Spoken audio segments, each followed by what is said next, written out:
Yeah, so welcome you all back to these sessions of engineering maths, and in today's class we are going to formally start this multivariable calculus as well. Okay, so this is going to be lecture number 2 of multivariable calculus, but of course formally we are going to introduce multivariable calculus in this particular lecture. Okay, so and before we straight away go to the topics, so I will give you quick updates on the Telegram channels where the updates of each and every content that's going on this channel is going to be there.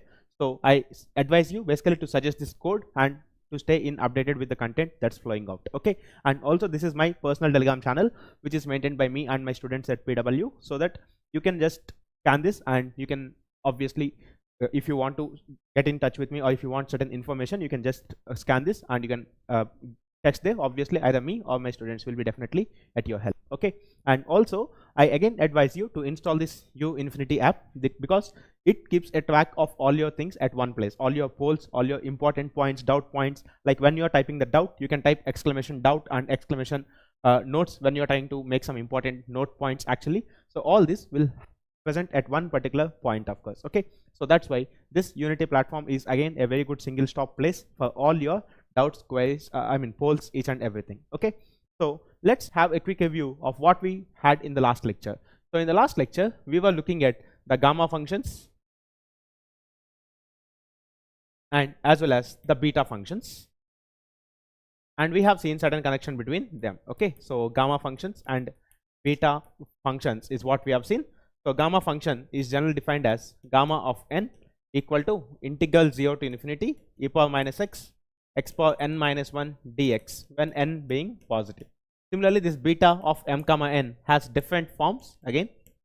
So in general it's given as x power m 0 to 1 x power m minus 1 times 1 minus x whole power n minus 1 dx, of course, and again this is same as m comma n being positive, of course. Okay, so these are the things that you have. Okay, so good evening, I hope things are clear. So in today's class we are going to start this limits, continuity, and of course the derivatives, but since it's in multi-dimension or basically in multivariables, so we'll talk about limits in 2 dimensions, of course, in this class, in this course, continuity, and of course partial derivatives. We'll also look at Euler's theorem. Okay, so we'll see what is Euler's theorem and we will try to understand the effect of this Euler's theorem. Okay, but before I straight away start these topics, I have given you some homework yesterday, so let's have a discussion on that. So this question, the value of the integral I equal to 1 by root 2 pi integral 0 to infinity exponential of minus x square by 8 dx is dash. Enter in integer is what I have told you. So just if you have solved this question, then enter the answer, all of you. Yeah, good evening all of you guys. So please enter this. If you have solved this question already, then please enter in the chat box what is the answer you have got. The limit is 0 to infinity, it is exponential function. So you might have got some idea that this should be converted in terms of gamma function, maybe, right? 0.5 is coming up, but there I have given it enter in integer, so answer would have been some integer maybe. So let's check. Okay, so fine, so let's solve this question quickly. Solution, I is equal to integral or 1 by root 2 pi. First of all, 1 by root 2 pi integral 0 to infinity e power or exponential of minus x square by 8 dx. Now try to observe one thing. When you try to 5 is the answer maybe. Okay, let's check what could be the answer. So first of all, the limit of this integration is from 0 to infinity, and there is something like x power of exponential of something. Okay, so by looking at this, you can have that by making some substitutions or by making some adjustment, this integral can be brought in terms of gamma function. Okay, so let's do that. So let x square by 8 is equal to t. So let's make this as t, then you have e power minus t function, of course. Okay, so this, if you differentiate, 2x dx is equal to 8 times dt, of course, because 8 can be taken to the right hand side. So x square is equal to 8t and this is 4. So what is dx? Dx can be written as 4 times dt by x. But what about x actually here in this case? In this case you can write x is equal to square root of 8, which is 2 root 2 times square root of t, correct? Because if x square by 8 is t, then x is 2 root 2 into root t, of course. Okay, so let's substitute these things. And what about the limits? Lower limit tells you that x square by 8 is equal to t, so 0 square by 8 is equal to t. So this implies t is equal to 0. And what about upper limit? x is a very large value, so a very large value square by 8 will again tend to infinity. So the limits of integration do not change here. So if you substitute these 4 substitutions in the given integration, you have I is equal to 1 by root 2 pi, it's a constant, integral 0 to infinity e power minus x square by 8. So x square by 8 is actually t, so e power minus t into dx. So dx is 4 dt by this x can be replaced with 2 root 2 times root t, of course. Okay, so if you solve this, 2 cancel this twice, and this root 2 cancel this root 2 times. Okay, and this root 2 will cancel this root 2 here.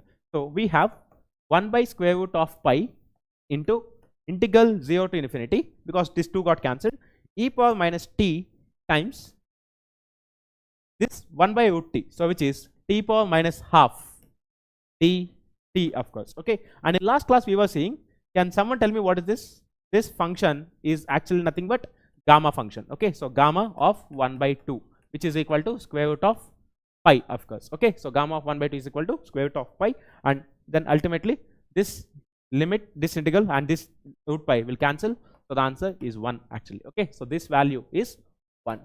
The correct answer is actually 1. Did you all get this? Basically, when you have 0 to infinity limits and exponential of negative something, then you can have a thought of converting it to gamma function. So I thought of converting this x square by 8 as t and substituted, then it got converted to gamma of 1 by 2, which we have dealt in basically in yesterday's class. Okay, so is this fine to every one of you? Each and everyone, is this clear to all of you? Please type it in the chat box. So the correct answer is 1 actually. Oh, some of you have answered it. Nice. Ashwini Kumar Biswal, good. Okay, so it is 1, but it doesn't match in gamma standard form. It matches, right? So this can be written as integral 0 to infinity e power minus t times this minus 1 by 2 can be written as t power 1 by 2 minus 1 dt. So n is positive, of course, and this is gamma of 1 by 2, which is root pi. Got it, Shravan Singh? Yeah, that's in the standard form, and n is also positive, for which the gamma definition is first valid. Okay, so let's go for one more question. I think I have given one more homework question actually. So okay, it's not in the slide, but I think I have mentioned it. The value of integral 0 to 1 dt by root of minus log t to the base e is what I have given. Okay, so did anyone of you solve this? So if you have solved, then you can enter in the poll. At least if you got some decimals, round off to first decimal. Okay, so if you have some decimal numbers, round it off to first decimal place. So 30 seconds.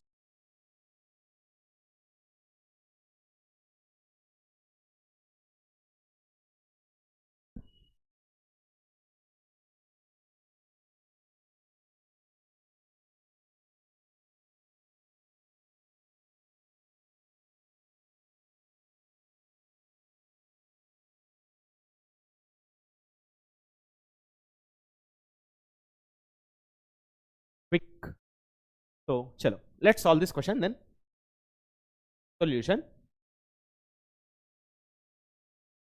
I is equal to integral 0 to 1 dt by square root of minus log t to the base e, of course. Okay, so in general this value is real because t is lying in between 0 and 1, so log itself is negative, so negative of negative is actually positive. Okay, but to convert it to standard form, what we can do is let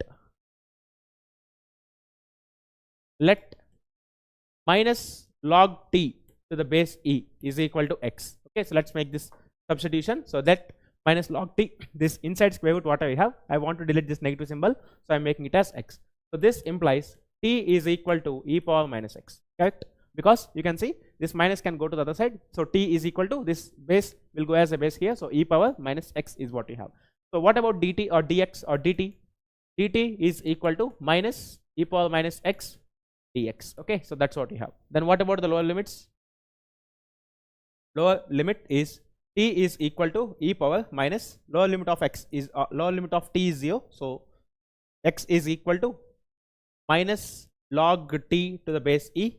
So that this integration is in terms of t. Lower value of t is 0. So this is minus log 0 to the base e. Of course 0 plus slight because this is from 0 plus to 1 minus. So this is plus infinity. Okay, and upper limit is x is equal to minus log t to the base e again, but this t value is 1. So minus log 1 to the base e. So this is 0 of course. Okay, so because log 1 is 0. Now if you substitute this t dt lower limit and upper limit in this integral, this yields I is equal to integral. So what is the lower limit in this case? Infinity. What about the upper limit? 0. Okay, then dt is minus e power minus x dx by minus log t to the base e. This is x, so which is root x of course. Okay, so using this minus sign I can swap these limits. So I is equal to integral 0 to infinity e power minus x into 1 by root x, which is x power 1 by 2 minus 1 dx. So this is gamma of 1 by 2, again gamma of 1 by 2, which is square root of pi of course. Okay, so square root of pi, what is the value of this? Pi and square root 1.772. So 1.772. So if you round off, you can write 1.8 in the 1 decimal. Okay, so this is root pi is the value in this case. Okay, so if you have solved this question correctly, you would have entered 1.8. Okay, so anyway, none of you have entered, it's okay, but this is the way to solve this question.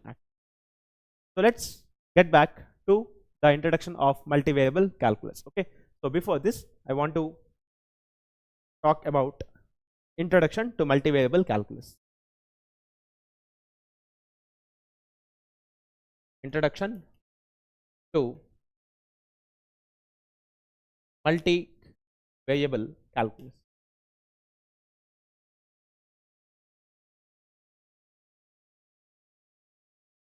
So what is this multivariable calculus? Let's see. So you have seen till now the functions which are of the form y is some function of x actually. Okay, so here you have only one independent variable. This is one independent variable, and you have seen when x changes accordingly y changes. This is dependent variable. Okay, so this is dependent variable. Now practically there can happen situations where a particular parameter, like for example in this case, let's say I have written temperature is function of x, then only when x changes this temperature will change. But let's say if you have certain case where this temperature is now depending on x as well as time. I'll talk about a physical example, you will understand. Look, let's say I have taken a small bar. Okay, so this is some metal bar.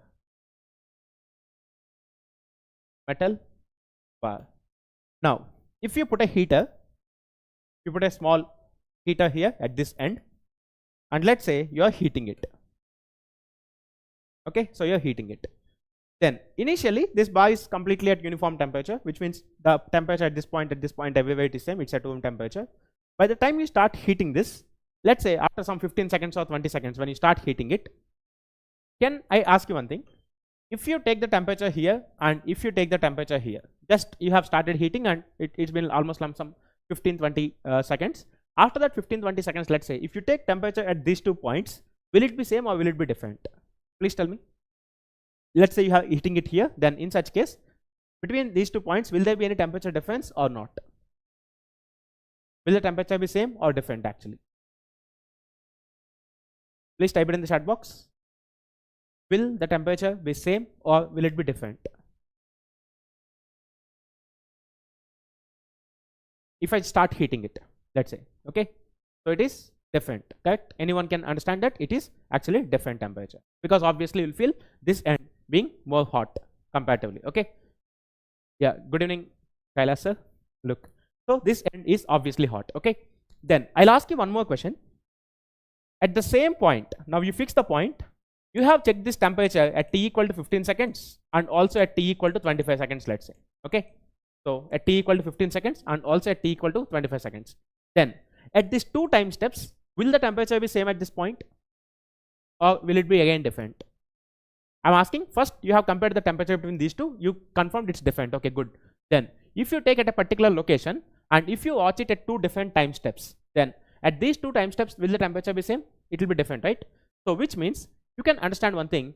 If you want to measure the temperature, you have to fix two coordinates, and these two coordinates are independent coordinates. Yes or no? Because you can choose any location wherever you want, and also at a given location you can choose a time at which you want. Okay, so in general, if I want to specify temperature, say at this point, along by defining this location, so let's say if I call this to be the starting point, maybe something like this, x, and this is x is equal to 0, this is x is equal to L, let's say it's a bar of length L, then ultimately this temperature at a spot depends upon the location x, and also it depends upon the time t. So here this t is depending on two variables, x and t, and this x and t can be varied independently. Okay, so that's how in this case this physical quantity temperature is depending on two independent quantities. Similarly, if you go for much complex problems, in general, if you take any parameter, so in general,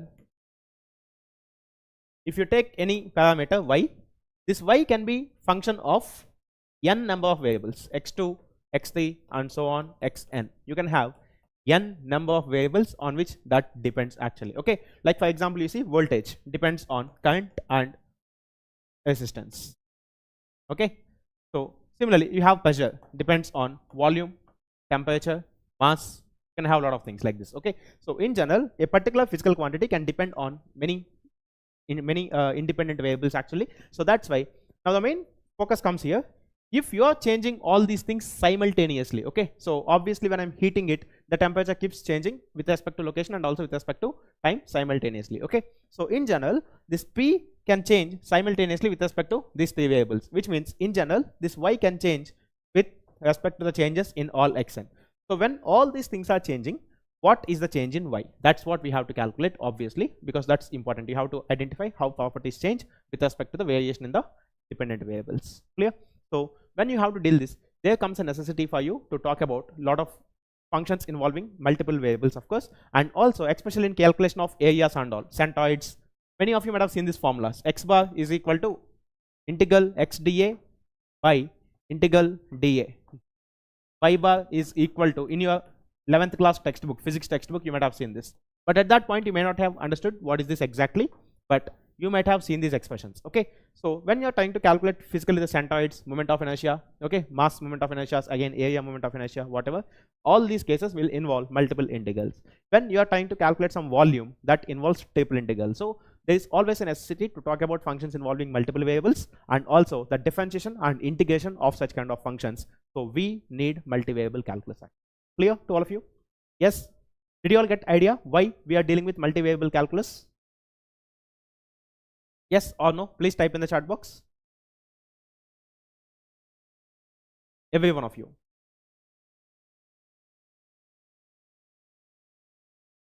Okay? Yes? Now let's move on to the calculation of, again, a bit of mathematical things, which is like limits, continuity, and differentiation as we proceed. So first, let us talk about a limit.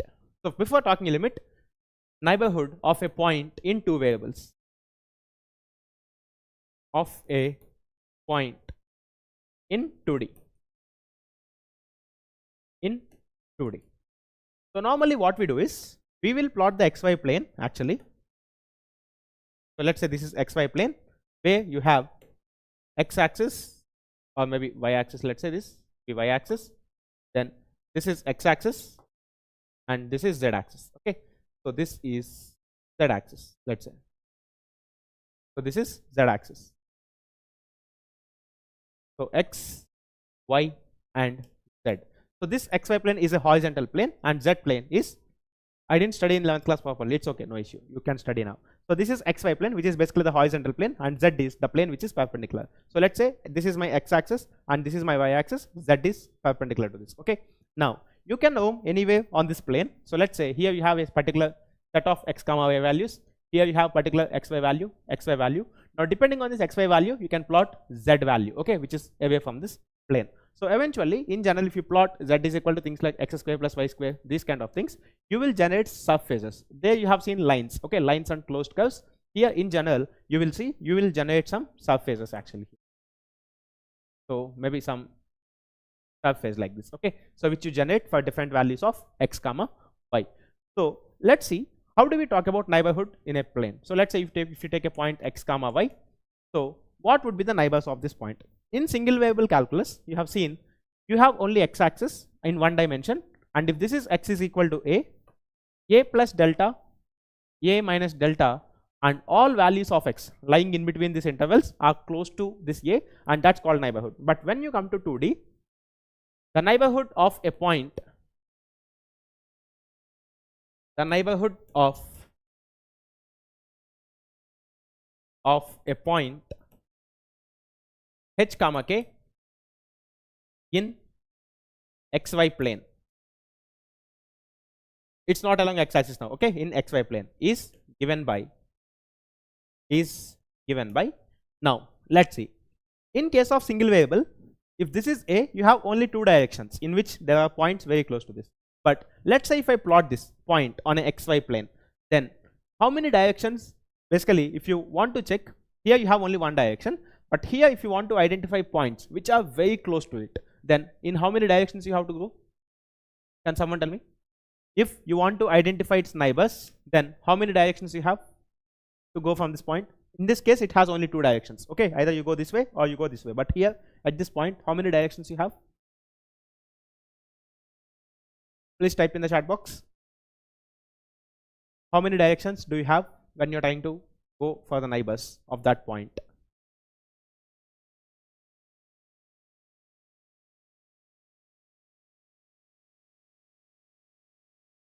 It's infinite, right? Yeah, it's infinite, because if you plot a small circle, all these points which are lying on this plane and close to this are definitely neighbors of this actually, okay? So it has infinity directions, obviously, yeah, infinitely many directions.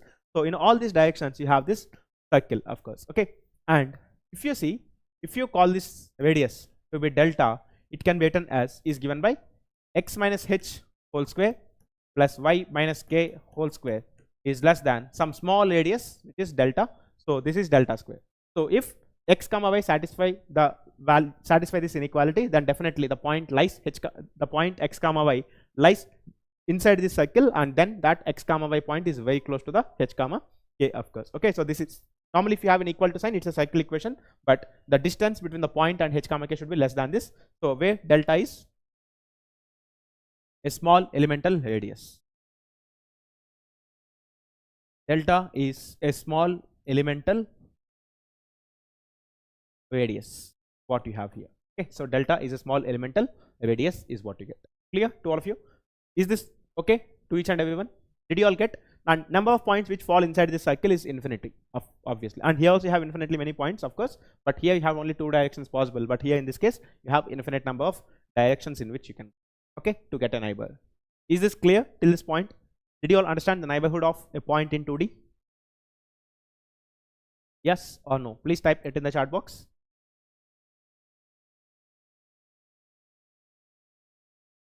Okay, then let's check the value of limit, okay? So limit of a function involving two variables. Limit a value L again is said to be limit of a function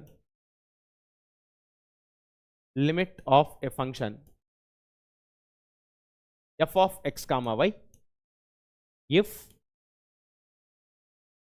f of x comma y tends to L as x comma y tends to a comma b, of course, okay? So this is represented as, it is represented as limit x tends to a, y tends to b, f of x comma y is equal to L, of course, okay? So which tells you that when this x value is moving towards a and y value is moving towards b, which means this x comma y is actually approaching this point a comma b, this f of x comma y will approach L, of course, here, okay? So that's the value. Now let's see, let's work out with the help of an example. So first of all, in case of single variable calculus, you have calculated left hand limit and right hand limit, because there are only two ways in which you can approach x equal to a, okay? But now let's see again.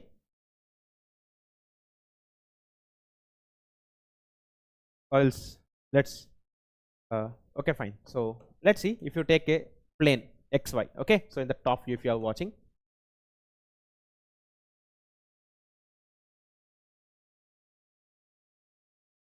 this is x-axis, this is y-axis, and ultimately z-axis would be something like this. Okay, so you're watching in the top plane. Now let's say if this is the point a comma b. Okay, that's the point a comma b, and let's say this is the neighborhood which we are plotting something like this. Just for your idea, I'm just putting the circle big. Then let's say initially the point is somewhere here. Okay, so initially the point is somewhere here, which is x comma y, of course. Now the ways in which you can come from this point x comma y to a comma b is infinitely many. Okay, like how? Let us check. One way is you can directly come something like this, or you can first reach this point and then after reach vertically downwards. This is the second path in which you can get. The third path is again come like this and again get here. So this is third. Or you can come across from this point A to point B along a parabola, whatever the paths you need. Okay, so you can come across this path. So there will be infinitely many paths where,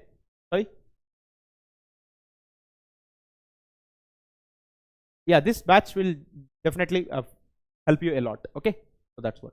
Limit x tends to 0, 1 by x does not exist. Okay, in 1 point of lectures I have told you it does not exist. So let's see, whenever you take this from point A to point B, this x comma y to a comma b, the idea to tell you is you can reach from x comma y to a comma b in infinitely many paths actually. Okay, so how do we do that? Let's check. Example, I'll work out an example and will show you. Limit x tends to 1, y tends to 2, let's say.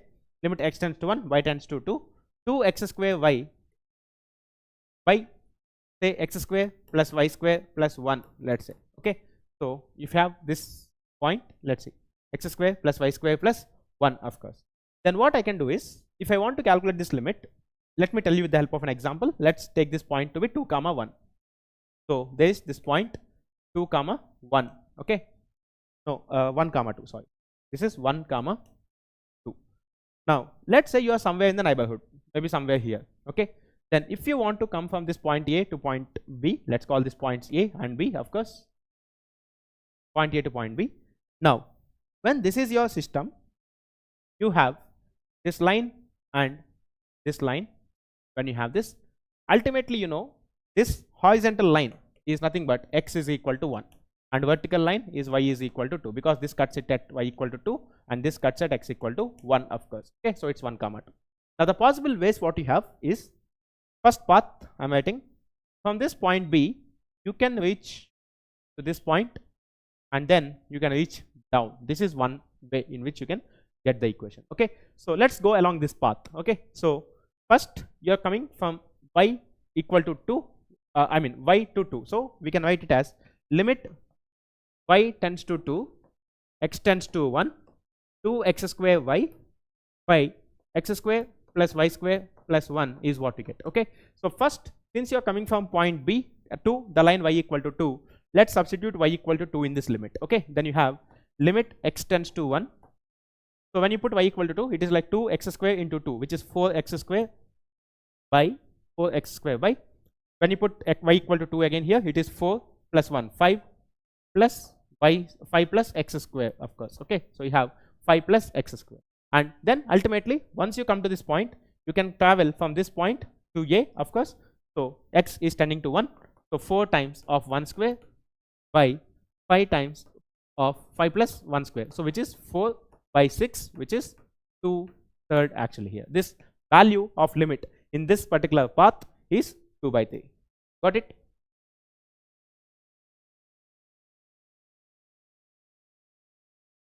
Okay, but in this batch, actually in this YouTube batch, I won't be having time for solving more number of questions or giving lot number of examples actually. Okay, that's the slight difference, and also you won't be having the test DPPs and all for practice. Okay, that's the main concern. Hello, sorry, there's some comment. Are you from AP? Yeah, I'm from Andhra Pradesh. So let's check it. So this is 2/3, and let's take a different path now. So this is one path in which you have calculated. So first you have moved to y equal to 2. So first I have substituted y equal to 2 in this limit, then it got converted to a single variable limit, and we have substituted x equal to 1, we got the answer, okay? Because we eventually moved from neighborhood to y equal to 2, then once you move to y equal to 2, we move to x equal to 1, which is mathematically this, okay? Then let's calculate a different path along a different path. Let's consider this b to this point and then to this point. So let's consider these paths, okay?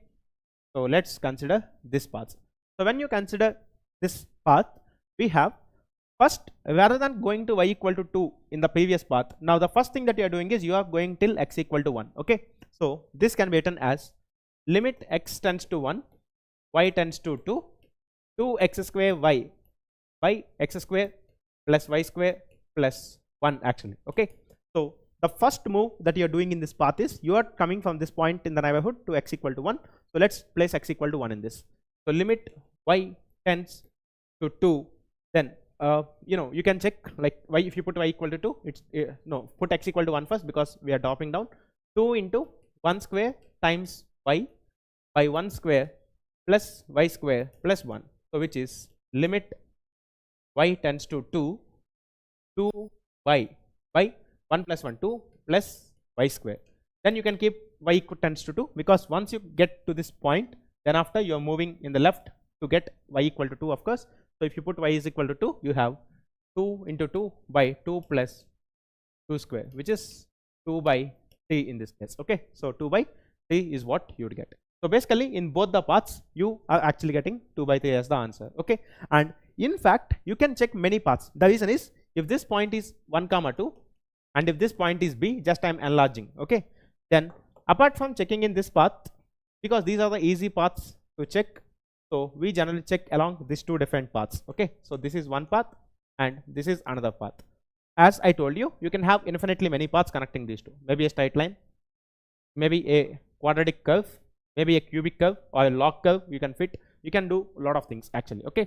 But one way that you can define is as long as this is not origin, okay? Because majority of the discontinuities, at least within the GATE syllabus, I'm talking not about the complete multi-calculus again, within the GATE syllabus limits, if you identify a origin, then you can actually check two different paths. But if this point is not origin, then these two paths are generally sufficient to check, okay? And if the answer in these two paths, this path as well as this path, if it's same, you can declare the limit value is a constant value, okay? So therefore you can see limit x tends to 1, y tends to 2, 2x square y by x square plus y square plus 1 is actually equal to 2/3 is what you can declare, okay? So did you understand? I'm telling as long as this point is not origin, at least for the questions within the GATE syllabus limits, as long as this point is not origin, you can check these two rectangular paths, means basically these two paths what I mentioned in this question, and you can check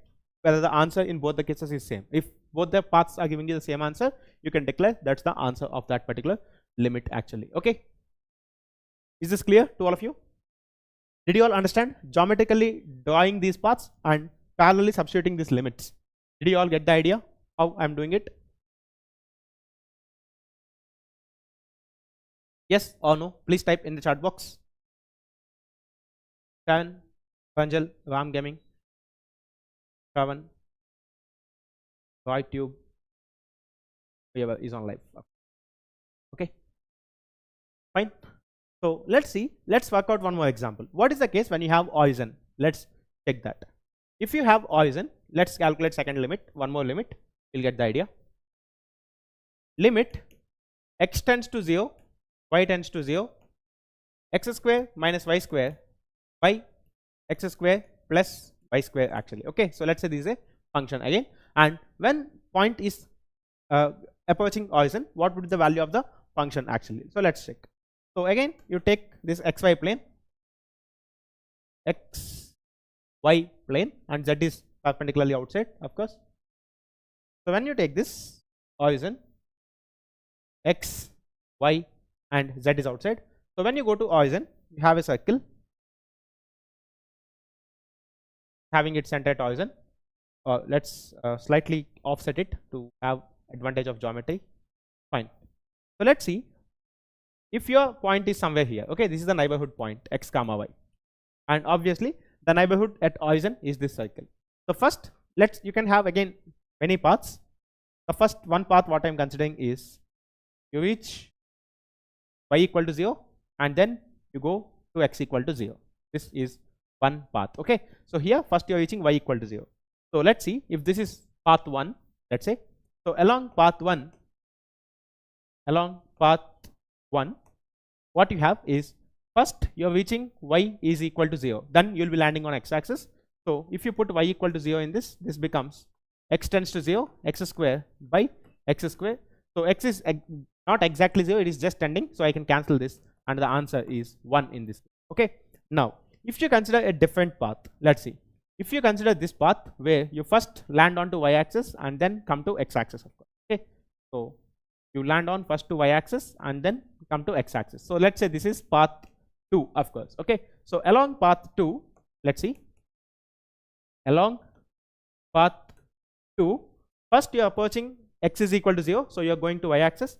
So if you put x is equal to 0 in this case, you will be left with y tends to 0 minus y square by y square, and clearly you know this value is minus 1, of course. Okay, so you have gone to two different paths, but in two different paths you got a different answer, so ultimately limit does not exist. Okay, in fact whenever there is origin, of course in this particular example you know that the limit value will exist, the limit does not exist by just calculating along these two paths. Okay, but whenever origin is involved, like here there is origin, you calculate it using another path which is this path passing through origin. Okay, so which is passing through origin, of course.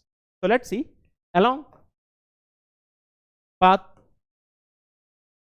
3. Okay, so along path 3, so let's say your point is somewhere here, then along path 3 this is a line, this is path 3 of course, and this line is y is equal to mx because it passes through origin and the line is in the xy plane.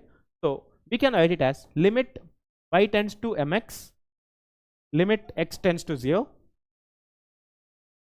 x square minus y square by x square plus y square actually. So if you substitute, it gives you limit x tends to 0, x square minus mx whole square by x square plus mx whole square, of course. So ultimately you can cancel this x because x is not exactly 0, so you can cancel these things. It becomes 1 minus m square by 1 plus m square. So this depends on the point, or this depends on direction. It's not a fixed value, it depends on direction. So ultimately this limit does not exist. Okay, but of course in this case, even without calculating this third path, from this first two paths you can identify the limit does not exist, because along one path it has given 1, along this path it has given minus 1, of course. Okay, so that's how this limit actually does not exist. Clear to all of you? Did you all get this? Now what is the meaning of this 1 minus m? This value depends on m, and let's say if your point in neighborhood is here, this line will have some slope value. But let's say if you are somewhere in this neighborhood and if you are approaching like this, then this line will have a different m value than this and the limit would be different. Okay, so that's the thing you have to take little care when you are calculating. Okay, so please type it in the chat box. Is this clear to each and every one of you?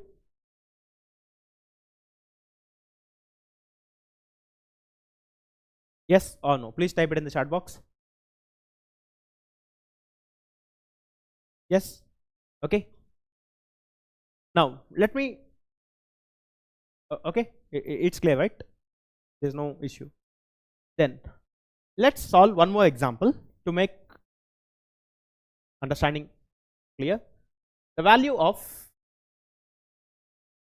limit x tends to 0, y tends to 0, x square or xy divided by x square plus y square. So let's say you have this limit, for example. Okay, and if you want to calculate this limit, let's see how we can calculate. Again, you take the xy plane, maybe in the vertical view you have something like this. So origin x, this is x axis, this is y, and z is perpendicularly out. So if you take the neighborhood of origin, so I'm just writing a big circle so that you can see the neighborhoods clearly. So now let's say this point somewhere here is x comma y in the neighborhood. Now again the same paths. So first let us take the two standard paths. So this is first approaching x axis, and then going to y-axis. Okay, so this is path 1, let's say. So along 1, let's just put it 1. Okay, so along path 1,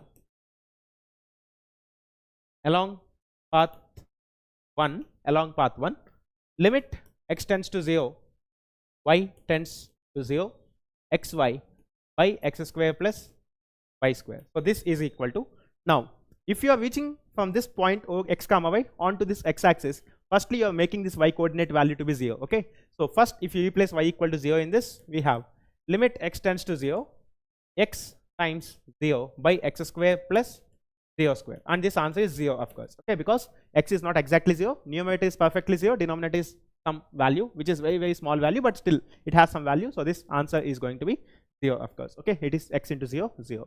Along path 2,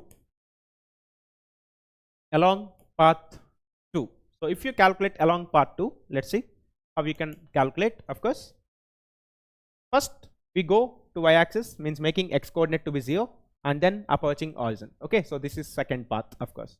So along path 2, limit x tends to 0, so x tends to 0, y tends to 0, xy by x square plus y square. So if you simplify this limit, so when you are moving from this point x comma y to this y axis, you are first actually making this x coordinate to be 0. Okay, you are taking this point from here to here, so x coordinate is made 0 first. So if you put x equal to 0 first, in this case you have y tends to 0, 0 times y by 0 square plus y square. This is also 0. Looking these two paths, you may feel that the answer is 0. Okay, but I have told you one point, whenever this point is origin, you should also check along the line y equal to mx. Okay, so please check this line y equal to mx actually. If you connect this with a straight line like this. Okay, so this is the third path. Then ultimately a line segment passing to origin, y equal to mx is the value. So along path 3, limit x tends to 0, y tends to mx, x tends to 0, xy by x square plus y square. Okay, so now if you replace y equal to mx first, you get limit x tends to 0, x into this y can be replaced with mx because we are moving along the path mx now, x square plus mx whole square. So ultimately this gives you x tends to 0, m x square by, if you take x square common, 1 plus m square, of course, x square, and this gets cancelled, and this value is 1 plus m square, m dependent m upon 1 plus m square, which tells you, now let's say instead of taking this point here, if you would have taken this point here for a different value of m, let's say this is m2 and m1, then ultimately these two values are not equal. Okay, because this is not 0 by default. Okay, m is not always 0. If m equal to 0, then the line is just this, but that's not the case. The point need not be always here or here. It can be at any point in this region, and it depends on the path what you follow. This depends on the path. This is path dependent value. Path dependent value, of course. Okay, so if that value is path dependent, then ultimately this limit does not exist.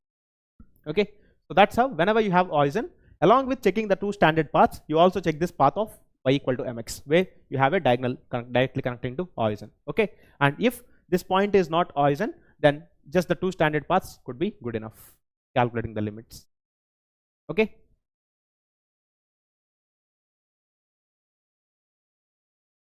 fine.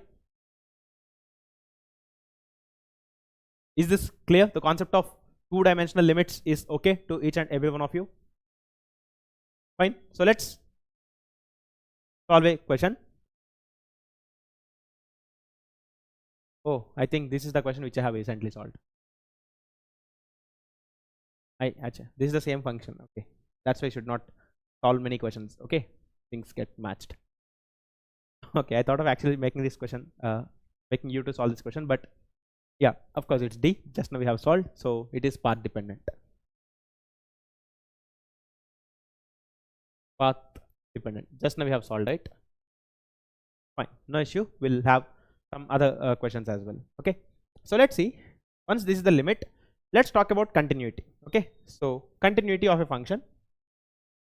It's much simple, like we have done in single variables. So continuity. So let's see, a function y equal to f of x, or a function f of x comma y is said to be continuous,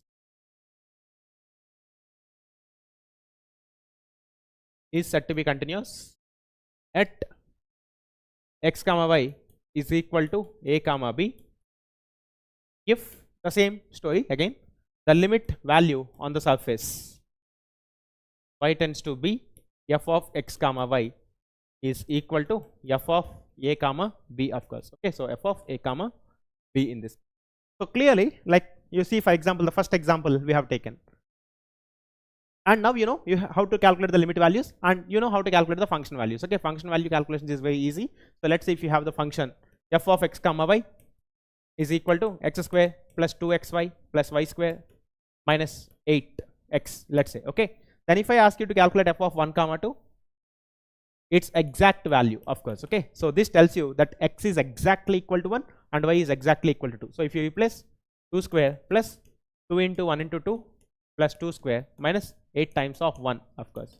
So then ultimately you have 4 and this 8 gets cancelled. 4 is the actual answer. 2 2s are 4. That's it. Okay, so f of 1 comma 2 is 4, of course. So calculation of function values is much easy, just like how f of x calculation. If I give you x equal to some value, then just put the value of x and get the value of f of x. Similarly here, when you have two variables, just replace the values of x and y and get the value. That's it. This is wrong. Oh, sorry. Yeah, correct. This is 1 square. 2. This is 1 square. Okay, not 2 square. Plus 2 square minus 8 times of 1 actually here. Okay, then 4 plus 4 will cancel its 8 and the answer is 1 actually. Okay, so the main thing is just put x equal to 1 and calculate.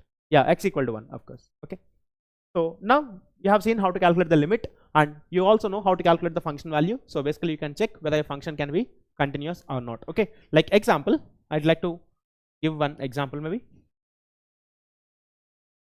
Check f of x comma y is equal to 2x square y by 2x square y by x square plus y square plus 1 is continuous at any given point. Let's say is continuous at 2 comma 3, let's say, for example. Okay, so if you take at 2 comma 3, let's check it up.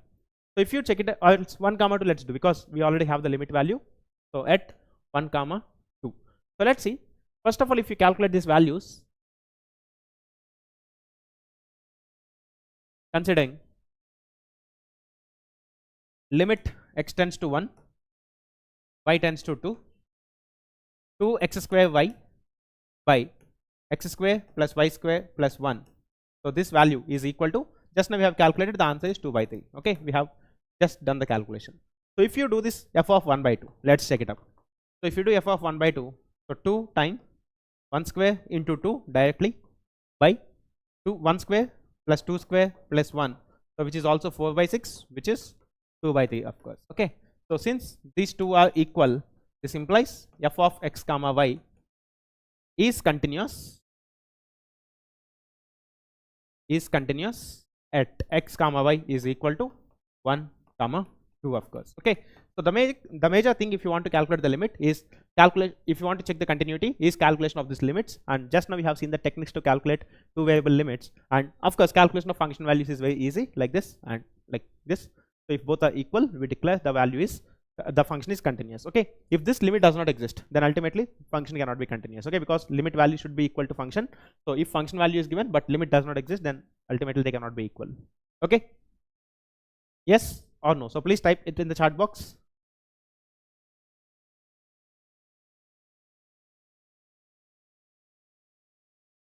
So please type it in the chat box actually.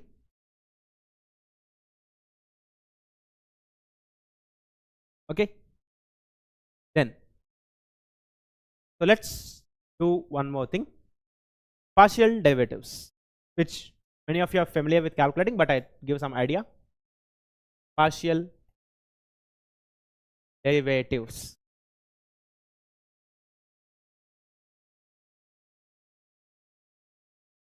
Partial derivatives. Okay, so why do we go for partial derivatives? That's repeat last line. So basically what I told you is this limit and function value should be same. If for an example, if you get if this limit do not exist, okay, if this limit does not exist, but if function value is there, then the function is not continuous, okay, because this equality sign should be shown, but this limit does not exist. Then in such case, you cannot show the equality, so the function is discontinuous. Okay. Now let's see why we go for partial derivatives. That's the main question. Okay. Look, I'll tell you. See carefully here. If for example, if you have a square plate, okay, so let's say this is a square plate for example, and let's say there is a scalar field. Of course we are talking about right now about the scalars, not vectors. Okay, so if you have some quantity which is changing all over this plane, so let's say this is origin, so you have, let's say, x like this and y coordinate like this for example, and let's say z is coming out of the board. Okay, x, y, z, right handed coordinate system. So x, y, and of course z is actually something like this, and so coming out of the board. So this is z axis. Okay, x, y, and z. Now first of all, if there is any function, let's say temperature and all, if this is changing with respect to point in this plane, okay, so what we can do is, in general, if there is one value or one property which is depending on x and y coordinates, let's say for example temperature, if you are heating this square plate, this temperature is function of x comma y. Okay, so in such case, if you want to identify when you have uniform gradients again, so if you have this point and this point, and if you want to calculate what's the difference in the value of z between these 2 points, okay, z is, let's say I'm plotting temperature on z axis. Okay, so in general, if I keep z as function of x comma y, okay, that is some function of x comma y, means z is a parameter which is depending on x comma y. Then if you take 2 different points in this plane, what would be the value of z difference between these 2 points? That's the main question. Okay, so to calculate that, since x is changing, if you want to move from this point to this point, what happens is x changes and also y changes. Okay, in general, if a function is involving n independent variables, all n independent variables change simultaneously. Okay, now when all these things are changing simultaneously, it's really difficult to predict the change in z actually. So for that, what we do is we consider the change in z with respect to the change in x when y is constant.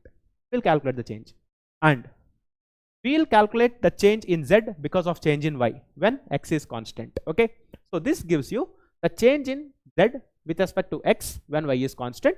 So that gives you the effect of z on, basically the effect of change in x on z. Okay, similarly, when you keep x constant and if you differentiate with respect to y, then that tells you the change in z because of change in y. If you add these two, this tells you the change in z due to change in x plus the change in z due to change in y, which is the total change in z actually. Did you all get this? Yes or no? I'm repeating, whenever this function is depending on x and y, in one case what we do is we'll keep this y constant and we will see what is the change in z with respect to this x. Okay, so that tells you the change in z because of the change in x. And also in another step, what we do, we keep now x is equal to constant and we calculate dz by dou z by dou y. Okay, we calculate the change in z with respect to y. So now we have 2 different quantities, the change in z because of change in x, the change in z because of change in y. Okay, now if you add these two, you will get the change in z because of the effect of these two. Yes or no? Can you get this? Yes or no? Please type it in the chat box. Did you all understand physically what we are doing to get the change between these 2 points? From here to here, x coordinate has changed and y coordinate has also changed. Okay, so in one case we are calculating the change in z only with respect to x. Okay, in one case we are calculating change in z only with respect to y. Then if you are adding these two, you'll get the total change. That's it. Okay, so that can be done as, and in the process of doing this, how do you get change in z with respect to x keeping y constant? That's called partial derivative. So this tells you the change in z because of change in x when y is constant actually. Okay, so that's basically the derivative, of course. Fine, so let's see. Partial derivative tells you if f of x comma y is a continuous function, is a continuous and differentiable function,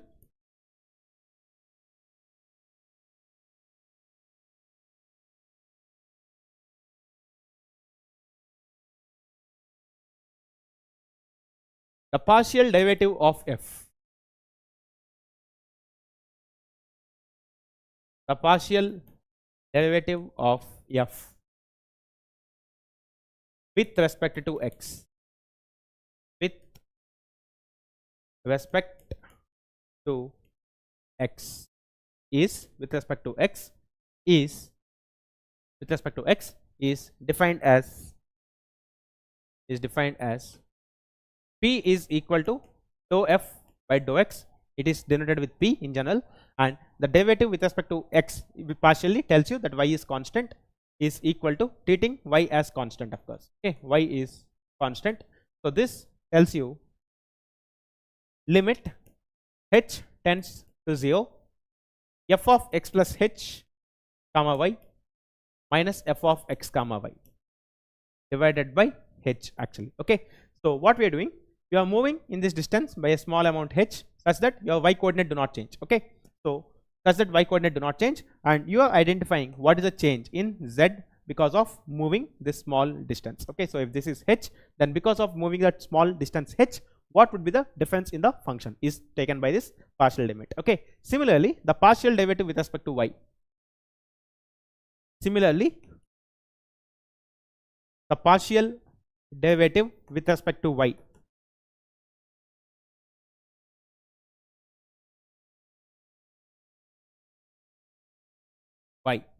is q is equal to dou f by dou y when x is equal to constant. So this is given as the change in f when you slightly move in the y direction. So let's say k tends to 0, so f of x comma y plus k minus f of x comma y by k, of course. Okay, so this value is divided with k is what you get. Okay, so yeah, I'm repeating. Look, basically what I'm telling you is, whenever, let me write some things here so that you can get, whenever z is depending on both x and y, change in z, I can write it as change in z due to x, change in z due to change in x,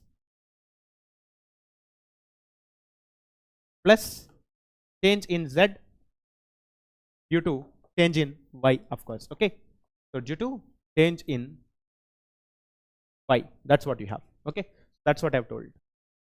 Okay, so the change in z with respect to x is given by some term which involves dou z by dou x, and change in z due to change in y is dou z by dou y, of course, and this when you move only by one unit. Okay, so the actual chain rule I'll give you just some time back, just some time later, some 5-10 minutes later this I'll give. But when you want to calculate this term, change in z due to x and change in z due to y, you will be in need of this partial differentiation. That's what. Okay, means if you're differentiating partially with respect to x, you'll treat all other variables constant except z. Okay, fine, is this clear? So let's work out an example maybe to get this. Example,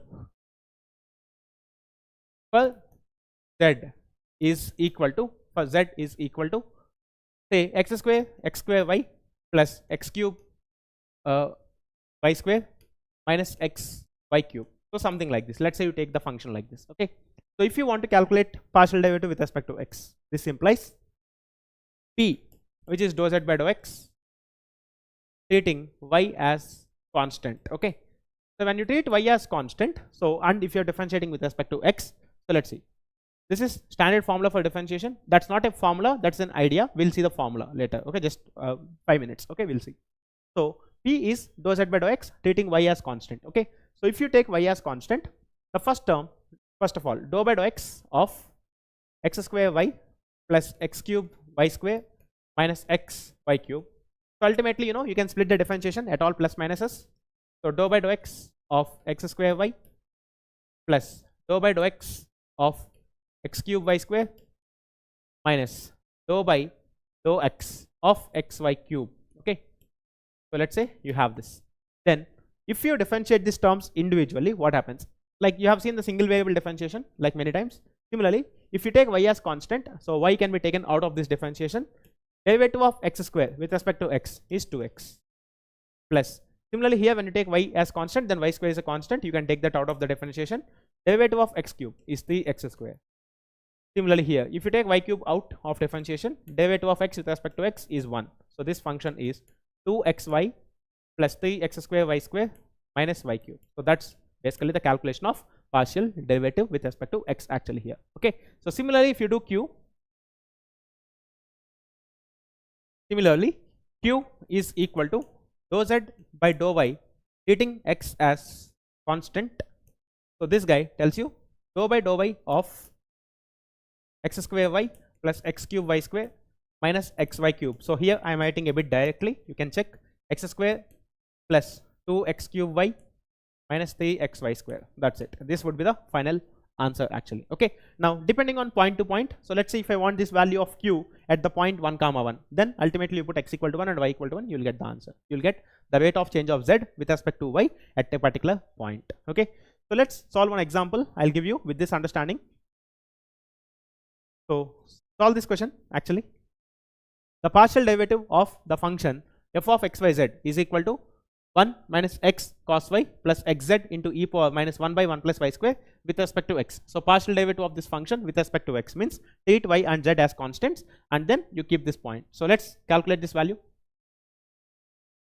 So maybe some 150 seconds I'll give, 120 is fine. So solve this question. I'll have water meanwhile.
Come on, do it quick, bit faster.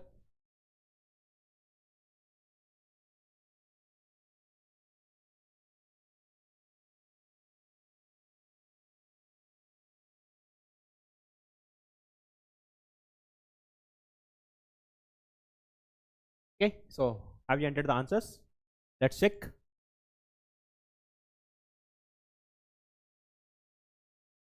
Solution. So what is f? Of course, given f of x, y, z is equal to e to the power 1 minus x cos y plus x z e to the power minus 1 by 1 plus y square. Okay, so this is what you got, of course. Then if you want to differentiate this with respect to x partially, we get dou f by dou x. When you are differentiating with respect to x, then y equal to constant, z equal to constant, have all these things as constant. Okay. Now let's see. So first differentiation of this term. Okay. So derivative of exponential of something is the exponential function, first of all, as usual, into the inner derivative of this function. Okay. So derivative of constant is 0 minus x into cos y. If you are differentiating with respect to x partially, this cos y is a constant. So cos y is a constant into, then derivative of x with respect to x partially is 1 plus. Now if you treat y and z as constants, this complete function is a constant, correct? So z into e power minus 1 by 1 plus y square into derivative of this x with respect to x partially is 1. So this is the total differentiation with respect to x partially. So at the point 1, at the point 1, 0, E, what you have is, this implies dou f by dou x at the point 1, 0, E is equal to, so if you put x equal to 1, y equal to 0 and z equal to E in this expression, we have e power 1 minus x, x value is 1 into y equal to 0, so cos 0 is 1 times 0 minus, if you put y equal to 0, this is cos 0, 1, so 1 into 1 is 1 of course, plus then z is equal to E, okay, so z equal to E into e power minus 1 by 1 plus y square, so y is 0 of course, okay, so this is 0 square, so this value if you simplify, it is e power 1 minus 1, e power 0, which is 1 into minus 1 plus e into e power minus 1, so these two terms cancel and the answer is 0 of course, okay, so this is 0, so the correct answer is 0. That's it, because of this simple differentiation with respect to x partially, okay. So 0 is the actual answer. Let's check. Okay, maybe the time was little short to do this, but this is how you can simply calculate the differentiation partially, okay, because this complete function is constant, then constant into dou by dou x of this x is 1 and all these terms can calculate, okay. Let's see one thing, one important thing before we go to other steps. So look, I want to ask you one thing. Let's say for example there is some quantity, okay, so say temperature for example, okay, or pressure, whatever, anything. So let's say temperature, so temperature is function of x I have taken, okay, which means if you have this x direction, then let's say this is x equal to 0, then 1, 2, 3, 4 like this, okay, so it is a uniform gradient case. Then let's see, if I give you the value of temperature at t equal to 0 as 10 degrees, then 20 degrees Celsius, 30, 40 and 50, okay, just for the easiness in the calculation. Can someone tell me what would be the temperature at the location 2.2 meters? At the location 2.2 meters, can someone tell me what would be the temperature? Why we are not differentiating with respect to y and z and all and add all? Because here in the question I asked you the partial derivative with respect to x, that's it, okay, not the total change in f. Got it? Bouncing the question, it's mentioned the partial differentiation with respect to x actually, that's it, okay. They didn't ask you what is the change in f, okay. So come on, tell me, if this is the case, then at temperature 2 at location 2.2, what would be the value of temperature T? 32, right? So ultimately the value at this location would be 32. Now when you told it's 32 here, the calculation what you have done in your mind is, for every 1 unit there is 10 degrees Celsius change, so ultimately for 0.2 there should be 2 degrees Celsius change, so the answer would have been 32. This is the thought process that you have done. Formally if you put it, the value that you get is, if this is x equal to 0, or let's say this is x equal to 2, you know it's 30, you want x equal to 2.2, and let's say this is a function of single variable, you are moving only in this x direction, so I can write temperature at x equal to 2.2 can be written as minus temperature at x equal to 2 divided by 2.2 minus 2. This gives you the temperature difference dt by dx, which is of course 10 in this case, okay. So which tells you that temperature at x is equal to 2.2 is equal to temperature at x equal to 2 plus the gradient dt by dx into dx, which is 0.2. This is what you would get, right? So this is the calculation what you have done, and you know that this value is 30. Now what is this dt by dx? When you move dx by 1 unit, or when you move in x by 1 unit, what is the change in t that you are experiencing? Okay, so here you have, when you move by 1 unit, the change in temperature is 10. Similarly, when you move by 1 unit, the change in temperature is 10. And especially in this zone, if you move from here to here by 1 unit, the change in temperature is 10 actually, okay. So which means you came to know when you move this value by 1 unit, this dt changes by 10 units. That's what you know. Okay, so that's called the gradient normally. So dt by dx is the derivative. Then the total distance you have moved is only 0.2 in this case. Okay, so this is 0.2. Please be careful.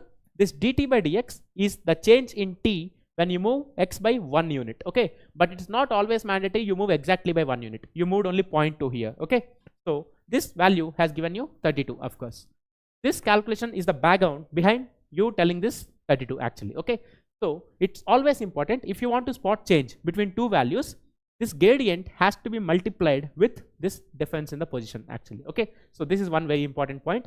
Now let's see, in general, if a function f is function of x1, x2 and so on xn variables, let's say if a function is depending upon n variables actually, then the change in f is given by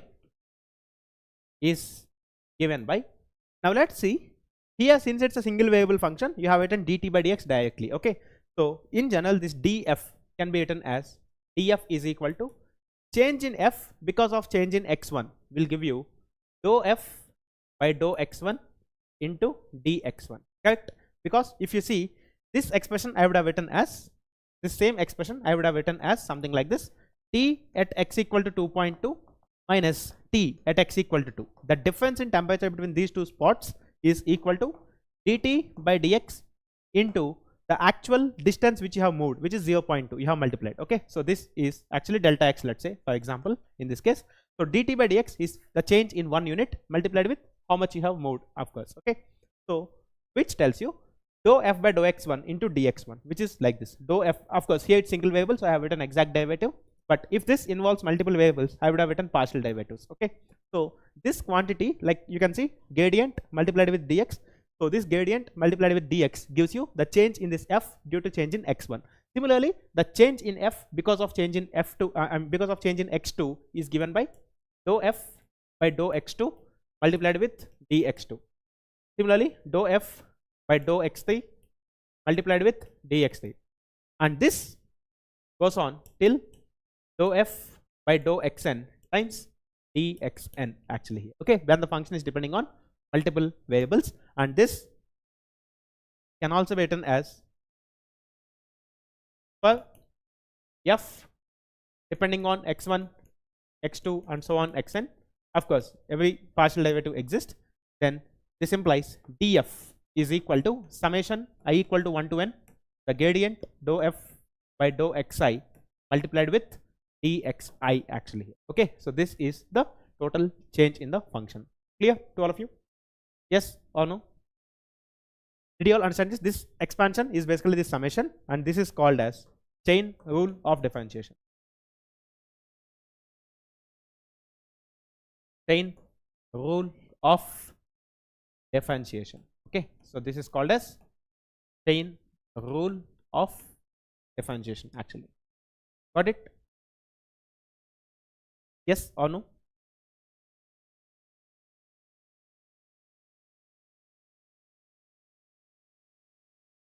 Did you all understand this? Since here the change is only with respect to one variable, we have written the change as the gradient into dx. Okay, but when it involves multiple variables, then ultimately the change due to second variable would be this, change due to third variable would be this, and so on, it extends. Okay, so that's called the chain rule of differentiation. Okay,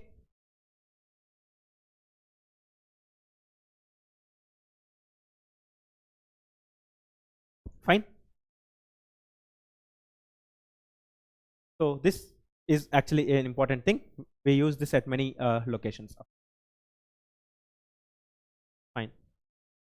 Yeah, what's the time? 8:15 almost. Okay, so fine. Okay, because again Euler functions and all, it takes some time to convince, so 25-30 minutes again we need for detailed explanation. So what we'll do, we'll stop here for today, because I think it's already concept heavy by this time, because I have discussed multivariable limits, neighborhood in 2D. Okay, then after we have seen the limit values, and then we have calculated limits, continuity, partial derivatives we have seen, then we have looked at the chain rule of differentiation. It's okay, fine. Euler's theorem will deal tomorrow, no issue. We'll go slowly, no need to rush up, but I think I can give you one question actually. So yeah, this question maybe you can try. Okay, so this question you can try. F is equal to y power x, so dou square f by dou x dou y. This can be written as either dou by dou x of dou f by dou y, and since this is a smooth function, you can also write this as dou by dou y of dou f by dou x. You can take anything and you can solve. So solve this, any of these values, use any of these techniques, and just calculate this term at x equal to 2 and y equal to 1. Okay, so this is homework.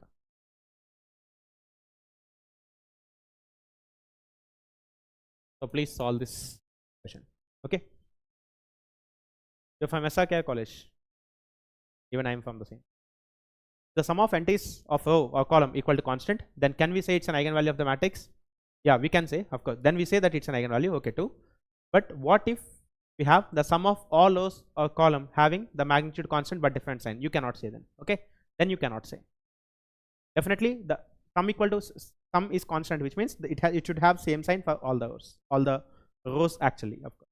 Okay, so it's not like the sum is altered with sign differences. The sign also should be same. Only then you can write. Otherwise, basically I have shown you why the sum can be taken as an eigenvalue. I have applied column transformation or basically row transformation, and I have taken lambda minus k as constant. Okay, but if signs are changing, in some cases you'll get lambda minus k, in some rows you'll get lambda plus k. You cannot take out common. Okay, that's, and especially the point what you have is, of course not within the GATE syllabus, but still if you go a bit of details into linear algebra, there is something called diagonally dominant systems. Okay, and when you are doing diagonally dominant systems, the diagonal elements decides the eigenvalues. Okay, which the maximum eigenvalue is decided by the diagonal elements, which I did not teach because of course it's beyond the scope of GATE, which we deal in general in certain higher studies. Okay, fine then. So we'll wind up here today. So today 2 minutes. We have started with limits, continuity, and also differentiation.